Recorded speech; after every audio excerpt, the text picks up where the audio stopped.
Before we dive into today's episode, I have something truly special to share. Next September, I'll be leading an intimate women's retreat through the south of France and northern Italy, and you're invited. Picture this: mornings exploring the colorful markets of the French Riviera, afternoons sipping wine, and a hotel view with golden Mediterranean sunsets. Whether you love photography, food, or just want to reconnect with your playful creative self, this trip is designed for you. Spots are limited, so if all this sounds like your kind of adventure, please visit tourwithabsolutely.com and look for the tour France and Italy with Crystal. You can also send me a message or check out the show notes.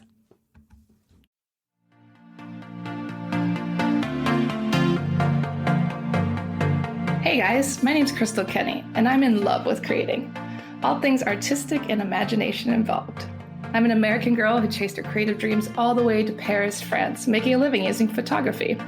This podcast takes you inside the stories of all the artsy folks I've met along the way and gives you that extra push to discover your creative gifts. The desire to create is deeply inside each and every one of us, and I give you the tools and inspiration to find a new way of living a more creative life. This is La Vie Creative, the podcast.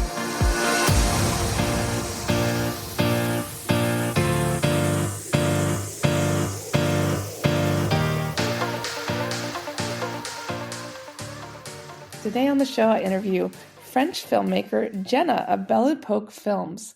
We talk all about what it's like to make films in Paris, and I think you guys are going to love this episode. So welcome to the show, Jenna. Thank you for having me, Crystal. I'm very excited to talk to you today. You have a production company, Belle Epoque Films, but tell us more about the company and what made you start it. We will celebrate the 10th anniversary of Belle Epoque Film this upcoming January. What can I say about the company? So originally, I was daydreaming as I was completing some studying that I was accomplishing in London. This was way before Brexit. I was living in a beautiful house right in the middle of Golden Greens. And I thought it would be nice to work. Except that the job that I had in TV at the time, because I was also working alongside studying, had to let me go at the end of a year. So what I did is that I started Belle Epoque Film thinking it will be nice to see if it kicks off. And yeah, we're here almost 10 years later. Wow, congratulations. And 10 years ago, what was your hope for the company? Were you planning to make movies, to make films, or what was the idea?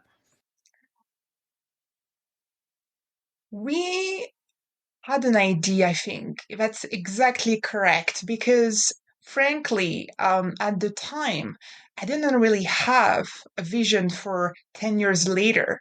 But what I believed in, the power of community, the power of being international friendly, or being able to capture a moment. I learned so much from working in London. First, I just have so much respect for the film industry and the incredible programs that they have, especially in terms of training anyone who is at any stage of his or her career. And I was very inspired by all the elements and possibilities that were available for someone who was just starting in the film business. So I just thought that it would be great to work on some projects there. And as I was doing this, I also wanted to develop my skills in an industry that is quite a bit different, but also very popular in London, and that is theater. And the show that we produced and co-produced was actually set in Los Angeles, and it was a play by an incredible writer named Robert C. Kessley. So yes, it was very, very far from any kind of fear. I was just so eager to work. I love that. If you need to find a job, you create one. Yes, I don't know if I really created a job doing that. I think that it's just wonderful to feel support. I at the time was also studying, as I mentioned, and just the incredible creativity that you can have from that and from just being able to allow yourself to go from point A to point B. I find it really inspiring. So at the time, I didn't really feel like behaving like a tourist. I just loved the community in film. So that's way back in January 2015, if you remember that. And it was a great time.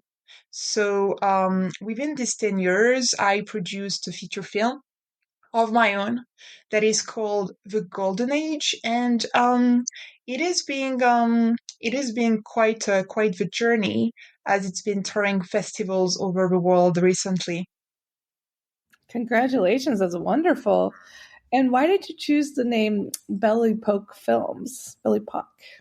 As I was studying in Paris, we were very much involved in what we thought would make the future something else. We were very much interested in doing a career that would be our own and that would be meaningful.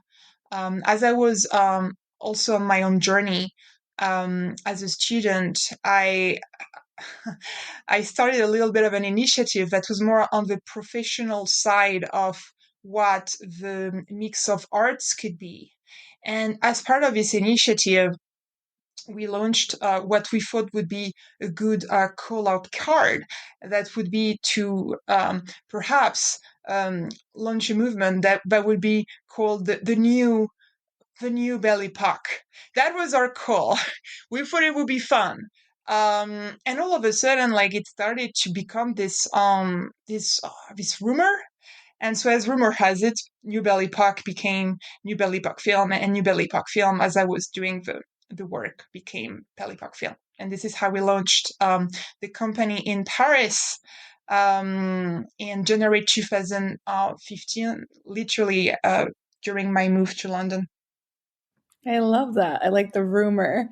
And so you create shows and movies. Tell us more. I know you mentioned you have one touring right now. Talk about some of the other things you've created. Ooh, I haven't worked on too many projects. There is another film that I created that is a short one, and that one we filmed in India, and that was before the pandemic. It was quite inspiring because I had the opportunity to also work on an event. I really wanted to be very prepared as we were developing the script because the short documentary is The Sparkling Homes and it focuses on homeless children of New Delhi. And in particular on two foster cares that are named Tara, one being for boys and girls, and one being for boys of a different age. And the goal is to help them get a diploma. So I think I really see this as creation because of just the topic that is quite the one I have to say. No, the children are adults and they are working on these incredible companies. Um, I believe in the power of creativity as it develops and also in the power of creativity with your peers. Um, that being said, the Paris International Film Festival that I funded is in Paris is also a wonderful way to, I guess, be creative. But I would say that's quite different. Wow. So tell us more about the film festival that you founded. The Paris International Film Festival. This will be our sixth edition from the 5th of February, opening on this Wednesday. Um, well, I don't know. How can I talk about the festival the best? I think that today there are many opportunities in the film industry that are quite new, and that can be quite positive. But it also puts on our lives quite quite a challenge. And I believe in challenges, and I think they should always be overcome with a team. So The festival really was born from that conception to say that we are just in an industry that is very popular, that we have a responsibility to be inspiring to others and also have the ability to tell stories that really changes lives, which was, by the way, the topic of my main feature film. So from the festival, um, what I really love to see every other day, every other week is the variety of countries that are represented, and that's a growing number.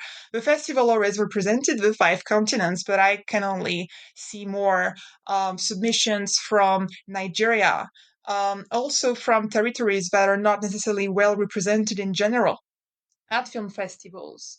And that is quite inspiring because it means that with a festival, we can also grow a form of authenticity that I believe is extremely important for artists, and in particular in the film industry, where because the media is so popular, you can easily get not necessarily lost, but you can forget what the passion or even sometimes the fear that you have on your own hands will drive to your craft. And with this power that we have together of being able to share and to also sometimes even create together, or who knows, maybe find a manager or an agent that will really push our vision. I think it is possible when you have that setup and that space to be able to do it in a way that is correct. Definitely. And connecting people and creating opportunities to create together. And talk a little bit about the process of creating a film. What does that look like? I mean, are you first trying to raise money? You're looking for a script? Like, how It's does it look? it's very easy to answer your question, Crystal, because for me, in my eyes, a film is only the script. We also have a screenplay competition at the Paris International Film Festival that I'm very cautious about. Um, it's really all the script. I feel like just the interest that you can put into the dialogue or even a word, even it's really sometimes is just about that word or that moment in a film that is really just going to shine throughout the screen and maybe throughout the world. And I think it's important to mention because those moments are being witnessed at film festivals, but you never know how much and how hard you should have tried. You never know how much you can achieve with just a line. It's just so inspiring to me that we have at the Paris International Film Festival an atelier, which is basically a time when the screenplays are being read by professional actors who also are bilingual. And just sometimes with language, we realize that a line should be changed. But that's not even in relation really with dialogue or even acting. It is about the story because those characters that you create, I'm thinking fiction here, you really can achieve so much, but if vision is correct and having the ability today to just create this in a moment where you are with other artists and you're able to have a little bit of a feedback that is very new, very young, I believe that's just invaluable. And also, it can give you a little bit of an idea of whether you want to film in France or not, because France has this incredible reputation of welcoming filming, because we really have everything here. And that's not even only Paris, though Paris is just beautiful to film at.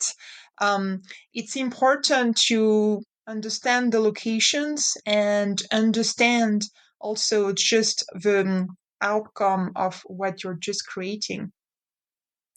And typically, how long can it take to finish a film? I guess it can take years. if you're thinking of feature length, some of our filmmakers, they really achieve a film within a week. I'm thinking, for instance, of Whirl, which was our main award this year, in 2024. And it really shines through the team. The ability that sometimes you can just witness or create within a very small amount of time is incredible.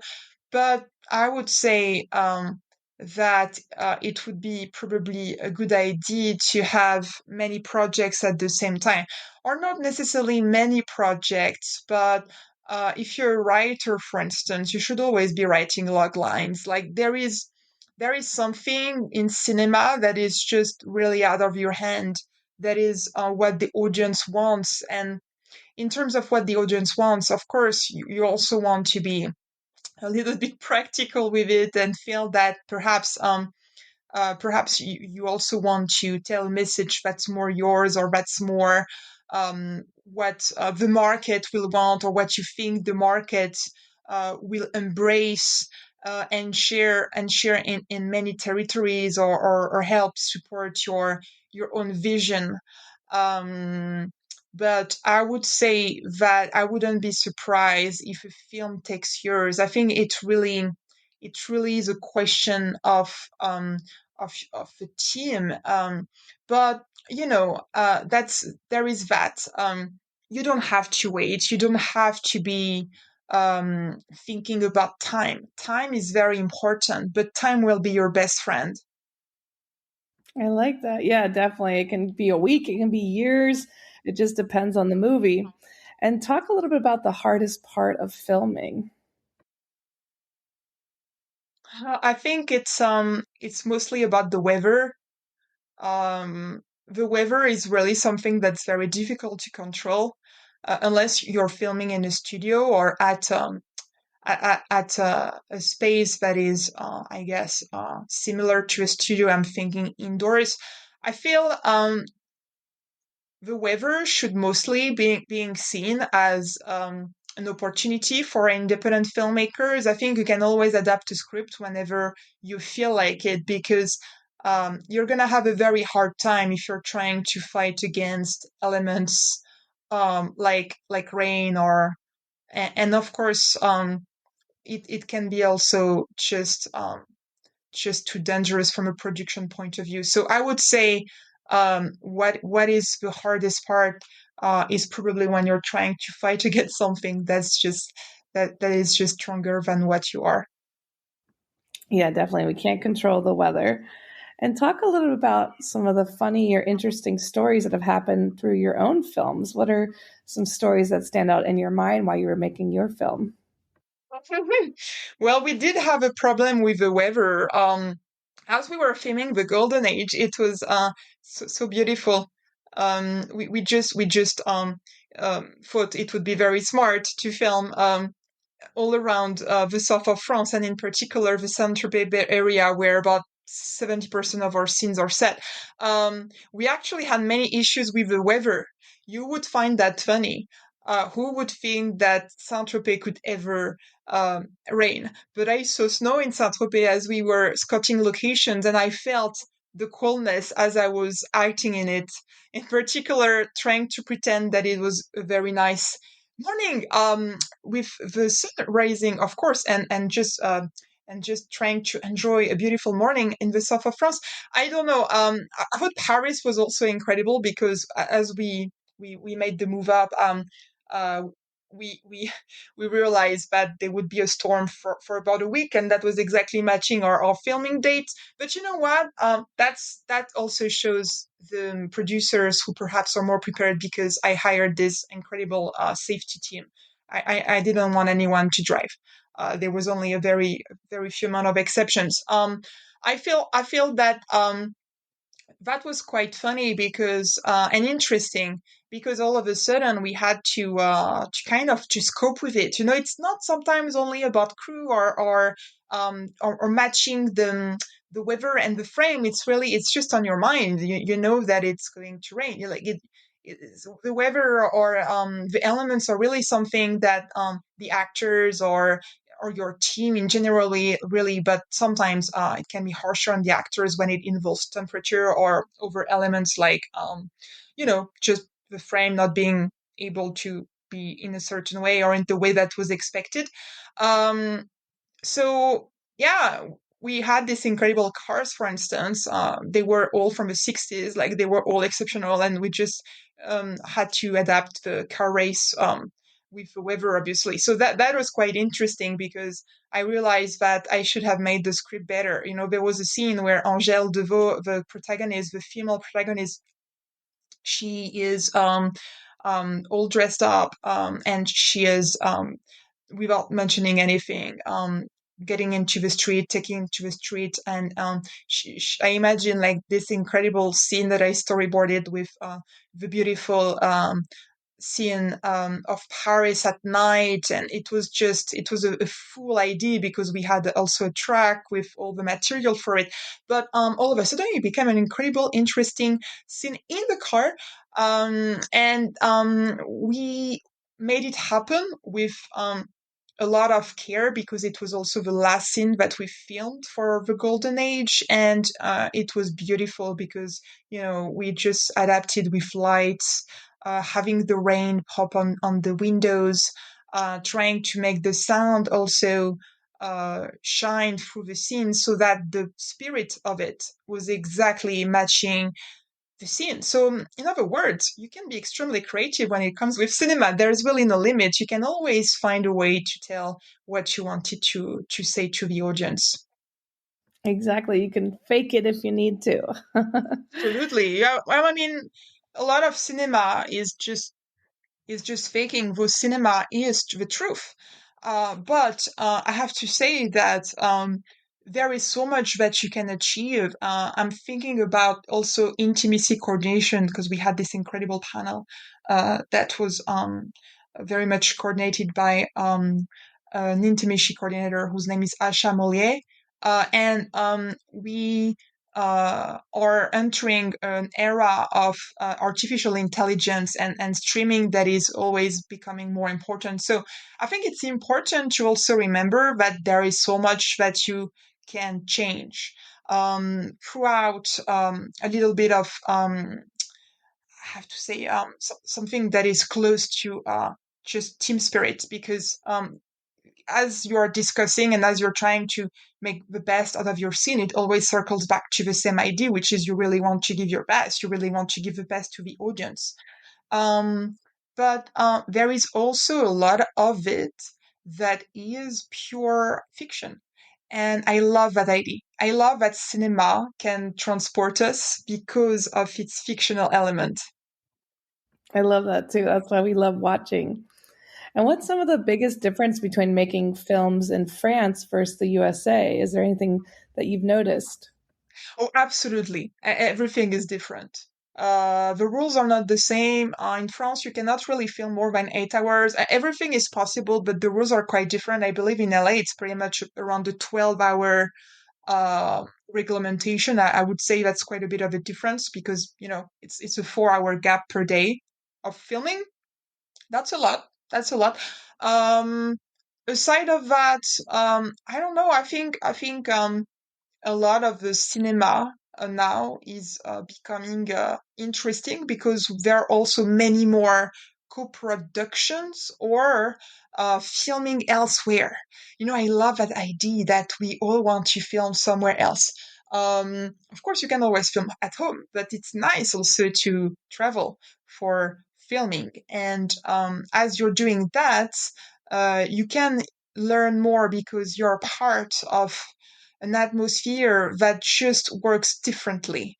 But I would say the most important difference that I witnessed is probably the difference in terms of hours and reglementation. And I would also imagine that for script writers, the rules can also be different. So that's an important part of production, really. Yeah, it definitely makes sense. And I think a big part of it, like you said, is like the hours working and things like that is a little different in the States. That's quite important because, in France, we do have many studios, But I would say that in Hollywood, it's very normal to film in a studio. I wouldn't be that convinced that in France, filming in a studio is always the best solution. I understand it's a great solution for productions that are bigger or that European co-productions. But I believe that does make quite the difference because if you're not filming in a studio, especially as an independent filmmaker, you cannot control the weather. And so you cannot control night, you cannot control, and that can make the time really tricky when you only have short days. Because sometimes, when the weather is so nice and also you have the golden hour, you just feel, let's just keep filming. But no, you can't. I mean, it just doesn't work like this. People have to rest. People have to have a day off. People, etc. So, for instance, for the golden age, my over request or just idea or thing I didn't really want to question at all was the day break between 3 day of period of filming because you could easily also just follow the rules and feel that it's good to push the capacity of your film to what is possible, but again it always circles back to the vision. Yeah, definitely. You have a little more constraints happening. That makes sense, though. And what's something you wish more people knew about making movies? I wish they didn't know anything.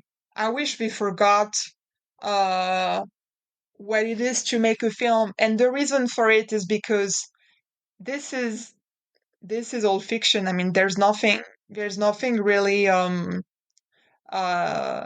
real. Everything is just created by artists who really believe in that stand.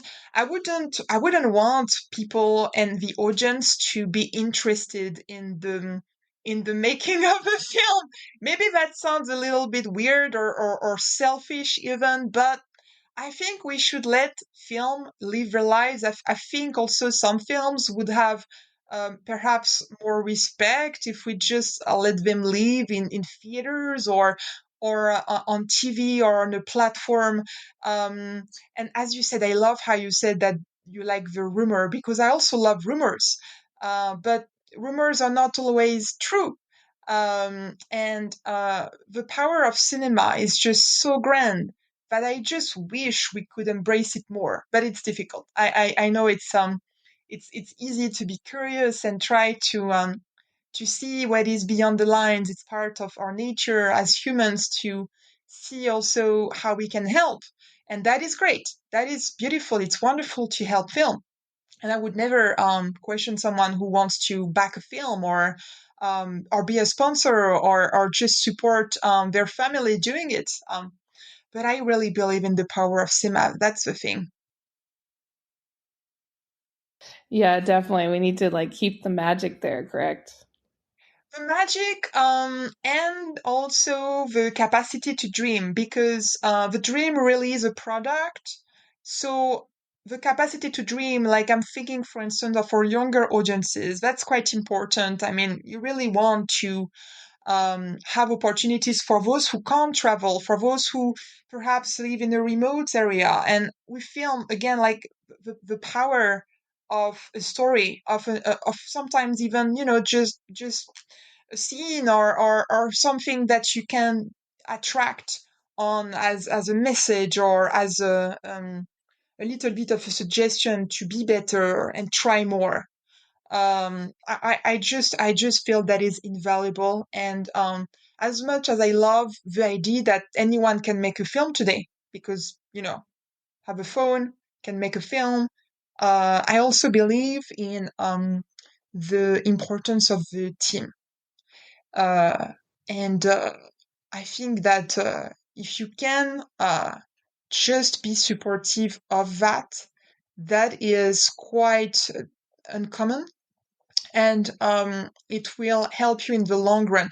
Though, again, if you are committed to become a filmmaker and perhaps you even move to Paris for it, then you want to embrace it fully and you want to be part of that world and really also, I guess, go to school or try to understand all the technicity behind it. I would say that's really invaluable, but that's very far from the rumor. Yeah, exactly. It takes time, and also like working with the team creates something different. If you're just working alone, you get more ideas, more brains involved. You know And how how these days there is so much around AI. So I never use AI for my work, but I know that there is really a lot of creativity that is around there, and we need to understand that creativity. So sometimes for that you really want to just open the door to what is going to elevate that debate. definitely you got to be open-minded. And how would you define creativity in your own words? Mm, I get inspired a lot. Um, I guess creativity is everywhere. You know, it's in the water that you drink. It's in the films that you don't see, you don't get to watch. It's also in your relationships with other individuals, with society, with even cinema itself. But I guess it's very important to also nurture over passions. I have a little bit of a passion for a French author who is mostly a poet, and his name is Baudelaire. And I know it's a little bit extreme, but I love that idea that you can just be in Paris and be a little bit of that artist who wants to be on his own. Because it's easy to have ideas and it's much more difficult to make them happen. Um, I just love the idea that creativity is what you make of it, and that you also have to embrace all its dimensions, which sometimes are more easy to find in a city that is so beautiful, and just that is Paris, because Paris reputedly welcomed many artists, and that's not for shellac. There is something in the air that is probably part of the architecture. Maybe it's also part of all the incredible artists that came before us. But I would say that you can find also creativity at home. It's just it's your job basically. You need to find where it lies. Exactly. It's everywhere, and it definitely there's a lot of it in Paris. And what are some future projects you're excited to share? Um, I don't know. I'm always writing. Um, I um I would love to see another of my scripts on the big screen someday. That would be really nice. But I have to say that if I'm completely honest, for now I have a lot more happiness and luck helping other artists, supporting them in their own visions, and also achieving them to accomplish what they believe is their path. Because uh, it's not easy to succeed when you're on your own. And something that I learned through these almost 10 years is that the vision at the end of the day is going to be your best friend with the time, but the time is always too precious. Um, I'm very excited for the upcoming sixth edition of the festival, and I hope you'll all come. I hope you'll be excited by the incredible amounts of love that are being put in this project, and also just how much it resonates with our generations, and just this I guess this era that we're living in. Yeah, it's an era of change and AI and everything. So much Everything. Oh, progression. but you know, like something also I have to say, I have to admit, I'd have so much respect for what you're doing, because you know everyone wants to be heard, everyone wants to be promoted. Like we all want a good friend to talk about us in our back saying good things. And something that is really important to remember is that that is only possible if things occur for you. And I have a little bit of a feeling that that does happen in Paris. I think the city is small enough for things to happen for you. And it's not just the daily routine, it's not just that you have to be different or you have to make it happen. No, it's really more because things get exceptional so easily in Paris. It's very easy to see the lines getting blurred or blur the lines yourself. You don't have to be at Sacré-Cœur and be a painter. It's just like there is just historically something in the city that is part of art, and cinema probably embraces that really well because it is so cinematographic. It is so cinematic, even to just be in the city and witness also the incredible light that you have. Because I have to say, light is always a little bit of the problem. If you're filming in London, as we were filming in London back in the time, it was not exactly. And I'm thinking over locations. No, I really never had less issues than in France in terms of light. Unless, of course, you're at the studio, and then you never have issues with light, really. But sometimes you just can't film in the studio. It just doesn't support your story. And I guess Paris also uh, has enough artists so that you can interview another artist every day, right? I guess that's Yeah, definitely. that's the idea. Exactly. We want to share your story so we can inspire other people to try something new, and your story is so inspiring. I love it. And where can people connect with you and learn more? We have a website, and it's parisintelfest.com. You can find us there. And we are also across social platforms. But I'm mostly on LinkedIn these days. I just use LinkedIn a lot because I don't know. I just find it very not. I wouldn't say it's creative. I wouldn't say that LinkedIn is the most creative platform. I think Instagram can be a little more easy to use as a creative person. But I'm trying to think. Yes, I would say if you want to connect with me on LinkedIn, that's where maybe I'm most interesting. Hopefully, trying to be.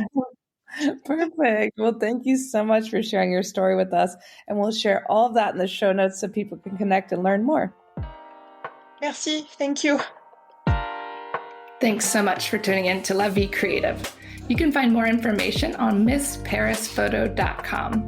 And if you enjoyed this show, please feel free to share and spread the word for all my creative guests.